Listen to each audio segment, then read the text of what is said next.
सब खुशी मनावे, खुशी न मनावे के अपन अपन बाप दादा के समय से जो संस्कार चलल है सबके ओकरा माने के अधिकार है। कोई खुशी मना रहा है कोनो दुखी होए के जरूरी ना। दीपावली हो रहा है, चमक रहा है, पूरा चमक रहा है, गांव चमक रहा है, नगर चमक रहा है, देश चमक रहा है। खुशहाली के बात ना कि दुख मनावे के ना। ये मानव जीवन दुख मनावे के ना है, सुख मनावे के लिए। तैयो जिंदगी में दुखो अबै छै, सुखो अबै छै। ये रातो होई छै, दिनो होई छै। ये रात आ दिन आ सुख और दुख ये तो होइबे करे छै।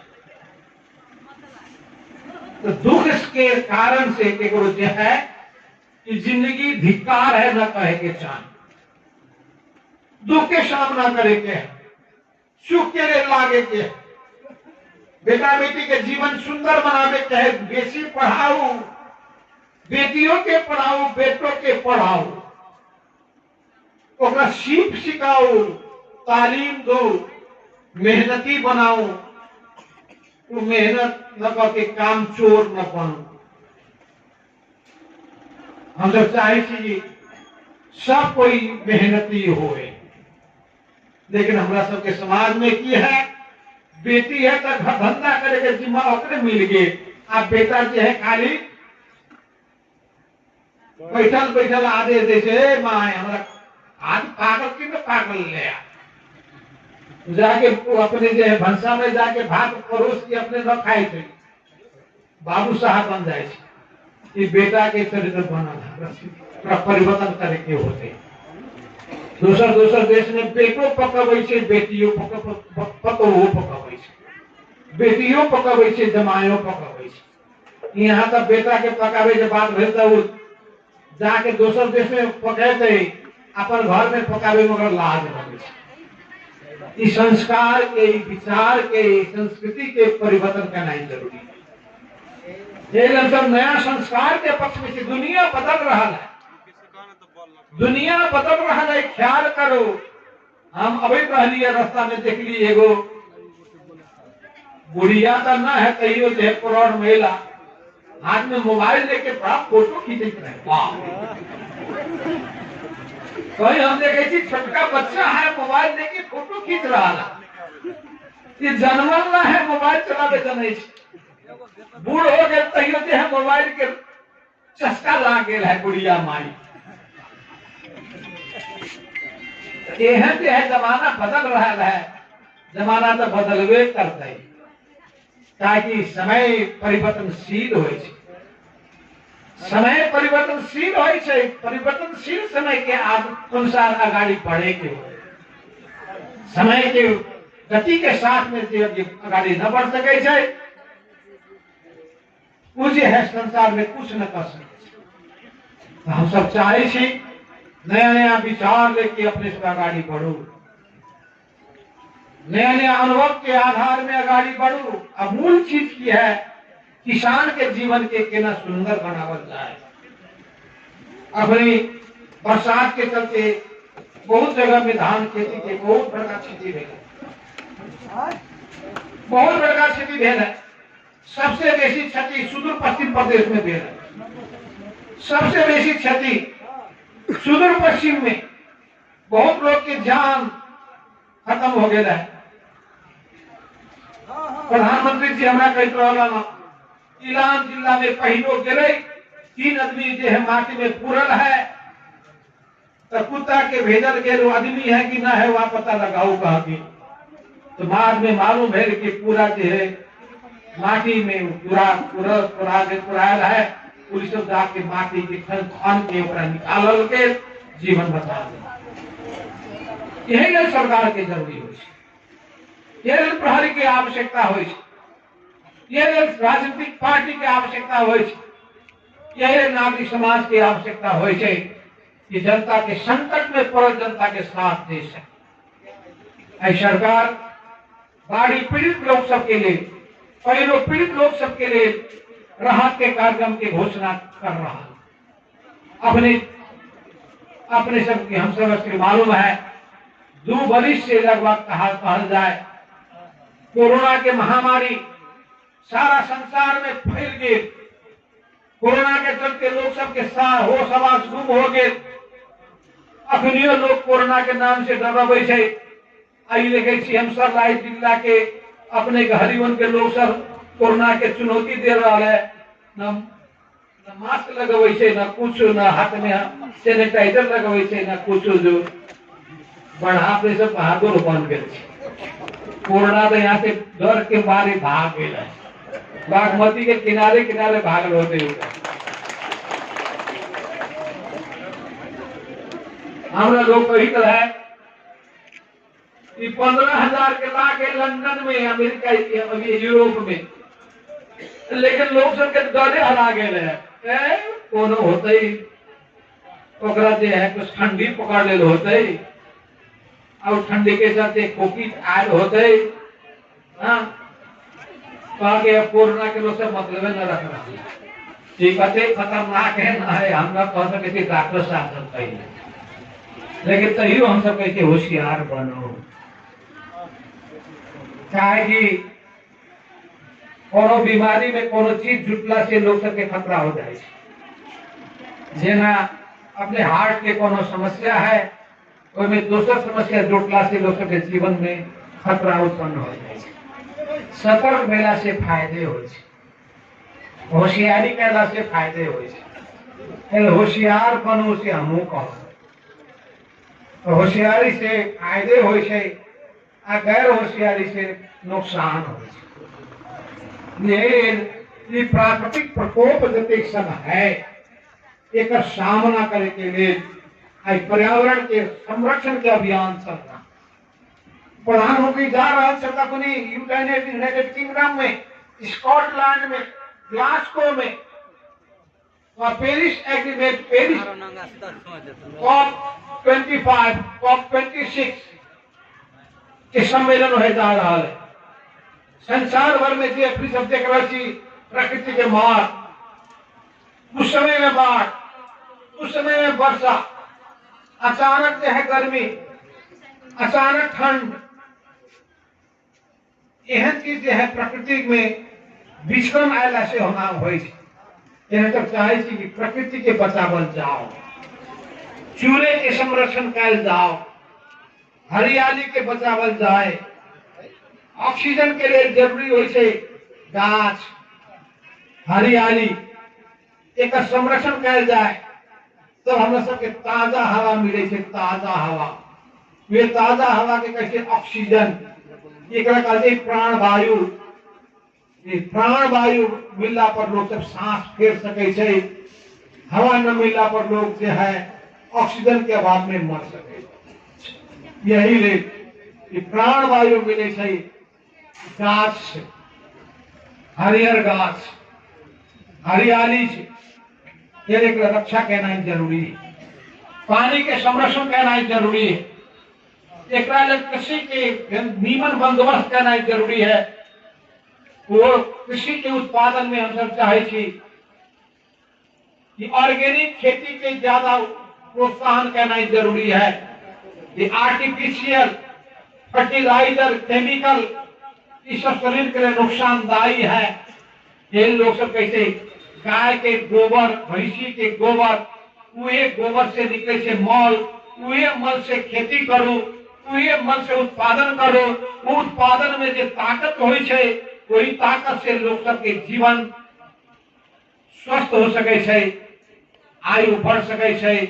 यही हम सब मानव जीवन के सुंदर बनावे के लिए, सबके शरीर के स्वस्थ बनावे के लिए हमारा सबके लागे के सरकार के उद्देश्य की है शिक्षा के विकास, स्वास्थ्य के, जनता के स्वास्थ्य के ऊपर विशेष ध्यान, और स्वास्थ्य में ध्यान देने के लिए अपनी सरकार कोरोना महामारी से मुकाबला करने के लिए वैक्सीन की व्यवस्था कर रहा है। 2 बेर वैक्सीन, 2 डोज देला के बाद कोरोना से भाग जाए। अब देखे कि बच्चा जन्मल है 3 महीना के, 6 महीना के ना भेल तो अस्पताल में जाके वैक्सीन लगा दे स्मॉल पॉक्स के विरोध। एक समय रहे स्मॉल पॉक्स, दूसरा समय रहे मलेरिया। अब अखनी तो लोग सब इन्फ्लुएंजा के विरोध में लगा रहा है, निमोनिया के विरोध में लगा रहा है, अनेक अनेक के खिलाफ में वैक्सीन के विकास हो रहा है। अब ये नया वैक्सीन आ रहा है, एक बेर लगा लो ओकर बाद सब खतरा से मुक्त हो गए। ये जीत अंत में मानव जाति के होती, मानव जात एहन होते जे कहियो हिम्मत न हारे, हिम्मत हारे मानव जाति ने कई हिम्मत हारे को है। प्रकृति और मानव जाति को बीच में सदैव टक्कर चली रहेको छ, र त्यो टक्करमा मानव जातिले जहिले पनि सफलता हासिल गरेको छ, जहिले पनि सत्यको जित भएको छ, जहिले पनि न्यायको जित भएको छ। न्याय के रास्ता में अगाडि बढो, सत्य के रास्ता में अगाडि बढो, जीत होबे गर्दै कहियो निराश न बनो, कहिले निराश न हुनुहोस्, हिम्मतका साथ अगाडि बढ्नुहोस्। राम्रो गर्नु छ भने आत्तिनु पर्ने केही पनि छैन, बेजाय गर्नु छ भने आत्तिए हुन्छ, जायज गर्नु छ भने आत्तिनु पर्ने कुनै आवश्यकता छैन, किनभने न्यायको जित हुन्छ, सत्यको जित हुन्छ। र हामी यही उद्देश्यका साथ अगाडि बढिरहेका छौँ। यही सर्लाही जिल्लाको नजिकमा रौतहट जिल्ला छ, त्यही रौतहट जिल्लाको नजिकमा बारा जिल्ला छ, र त्यो बारा जिल्लामा निजगढ विमानस्थल बनाउनका लागि त्यो अभियान म प्रधानमन्त्री भएको बेलामा सुरु गरेका थिएँ। 2051 सालमा म जब प्रधानमन्त्री थिएँ, तपाईँलाई थाहा छ, आजभन्दा 27 वर्ष पहिले त्यो बेलामा आफ्नो गाउँ आफै बनाऊ अभियान हामीले सुरु गरेका थियौँ। वृद्ध भत्ताको व्यवस्था हामीले गरेका थियौँ, गाउँ गाउँका जनतालाई अधिकार सम्पन्न बनाएका थियौँ।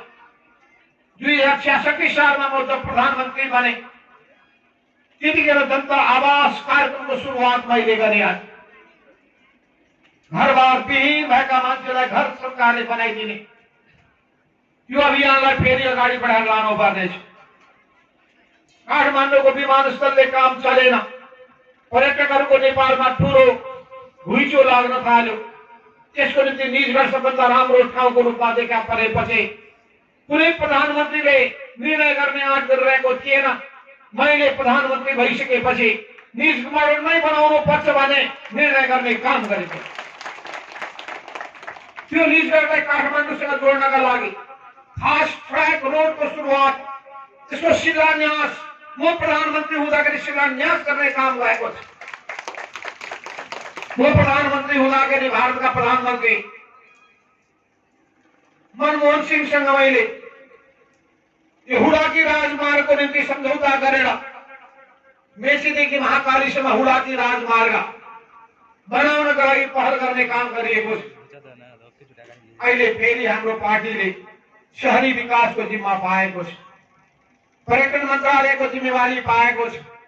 विदेशमा जाने श्रमिकहरूको लागि नेपालीका छोराछोरीलाई बाइज्जत बाहिर रोजगारी मिलोस्, त्यसका लागि श्रम मन्त्रालयको पनि जिम्मा पाएको छ। नेपालमा काम गर्ने श्रमिकको पनि हितको रक्षा गर्ने दायित्व पनि पाएको छ। तर सँगसँगै यसले कसरी स्वास्थ्य जनताको स्वास्थ्यको रक्षा गर्ने हो त्यो जिम्मेवारी पनि पाएको छ। अहिले 5वटा पार्टी मिलेर एउटा गठबन्धन बनेको छ, 4टा पार्टी सरकारमा सामेल छ। केपी ओली एमालेको नेता भएर त्यो बहुमतको उहाँले दुरुपयोग गर्नुभयो, सत्ताको दुरुपयोग गर्नुभयो, पार्टीलाई पनि बर्बाद पार्नुभयो, देशलाई पनि बर्बाद पार्नुभयो। त्यो देशलाई बचाउनका लागि, संविधानलाई बचाउनका लागि हामी अगाडि बढ्यौं, त्यहाँ संविधानको रक्षक हामी बन्यौं। ठिकै तपाईले भन्नुभएको छ, संविधानको रक्षा हामीले गरेका छौं। संविधानको रक्षा 2 पटक संविधानको हत्या गर्न केपी ओलीले प्रयत्न गर्नुभयो, तर 2टै पटक केपी ओलीको त्यो प्रयासलाई निष्फल बनाउने काम हामीले गरेका छौं। त्यसमा गौरव बोध छ हामीलाई। संविधानको हत्या गरेर ठिक भन्ने त्यस्ता व्यक्तिहरूका लागि सोधुस् प्रश्न, संविधान को हत्या करने अधिकार यो संविधान दिएको छ। यो संविधानले कुनै प्रधानमन्त्रीलाई असमयमा संविधानको हत्या गर्ने अधिकार दिएको छ? नेपालको संविधानले दिएको छैन। प्रधानमन्त्रीले जतिखेर मन लाग्यो प्रधानमन्त्री बौलाइयो, दल बौलायो, उसलाई मन लाग्यो भङ्ग गर्दैछु, आउँछ पाउँदैन। त्यस्तो व्यवस्था होइन नेपालको व्यवस्था। हामीले बनाएको संविधान नेपालको परिस्थिति अनुसारको यो संविधान हो। हाम्रो अनुभवको अन्तर्गत मात्रै चुनावमा जान सकिन्छ। प्रधानमन्त्री जबसम्म बन्न सक्दछ कुनै प्रधानमन्त्रीले आफ्नो लहरको भरमा भङ्ग गर्न पाउँदैन हो। त्यही मान्यताको आधारमा हामीले संविधान बचाएका छौँ, संसद जोगाएका छौँ। आज त्यो एउटा पार्टीले तमासा गरिरहेको छ संसद, किनभने वो हार्यो सबैतिरबाट। अनि हाम्रो पार्टी अहिले तपाईँलाई थाहा छ सुदूरपश्चिम प्रदेशमा 1 नम्बर पार्टी हाम्रो पार्टी हो। अरू सबैभन्दा ठुलो पार्टी हाम्रो पार्टी। यो 2 नम्बर प्रदेशमा केपी ओलीको पार्टी भन्दा ठुलो पार्टी हाम्रो पार्टी संसदमा प्रदेश सभामा रहेको छ। कर्णाली प्रदेशमा टक्कर दिएर यो पार्टी अगाडि बढिरहेको छ। र 1 नम्बर प्रदेश विराटनगरमा अनि 3 नम्बर प्रदेश मकवानपुर हेटौडामा अब दुईटै ठाउँमा हाम्रो पार्टीको मुख्यमन्त्री बन्न गइरहेको छ। त्यसैले भविष्य कसको छ भने नेपाल कम्युनिस्ट पार्टी एकीकृत समाजवादीको छ। अब केपी ओलीको पार्टी अस्ताउँदो सूर्य भइसकेको छ। वो सूरज में ग्रहण लाग गेल है। अब नवका चीज आ गया है कलम। ये कलम चिन्ह लेके चलू अब गांव गांव में। अब चुनाव हो जा रहा है। ये माघ महीना के बाद एक के बाद दूसरे चुनाव शुरू होते ही तो चुनाव में चिन्ह होते हैं कलम चिन्ह। बच्चों के कलम दो, बुढ़वा को कलम दो, बुढ़ियों सब कलम से लिखू। एक कलम में ज्ञान हो, एक कलम में बुद्धि हो। ये कलम जो है सत्य अन्याय के पक्ष में आवाज बुलंद करे छे और जो है जायज की है नाजायज की है एक वे हिसाब किताब रखे छे। रोहन चिन्ह हमरा सबके मिलल है। कोनो चिंता करे के चीज ना है। सूरज छाप न मिलल की करबे। पहले ग्रहण लाग गेल तो कोनो कामे ना है। अब डूबे वाला सूरज हो गया है, उदय वाला सूरज ना। यही पार्टी जो है नेपाल कम्युनिस्ट पार्टी एकीकृत समाजवादी नया मान्यता के साथ में, नया सोच के साथ में देश के लिए, जनता के लिए, समाज के लिए, परिवर्तन के लिए दृढ़ता के साथ अगाडि बढ़ रहा है। जेना जनता के सेवा करे के लिए बड़ा कार्यालय बनल है, जनप्रतिनिधि बनल छी, वही पार्टी के नेता कार्यकर्ता के काम की है कि जनता के सेवा करे। कोनो जात के कहे न हो, मानव वो मानवे न है, आदमी है ना। आदमी की सेवा हम सब कोई के सेवा करे, प्रकृति की सेवा करे।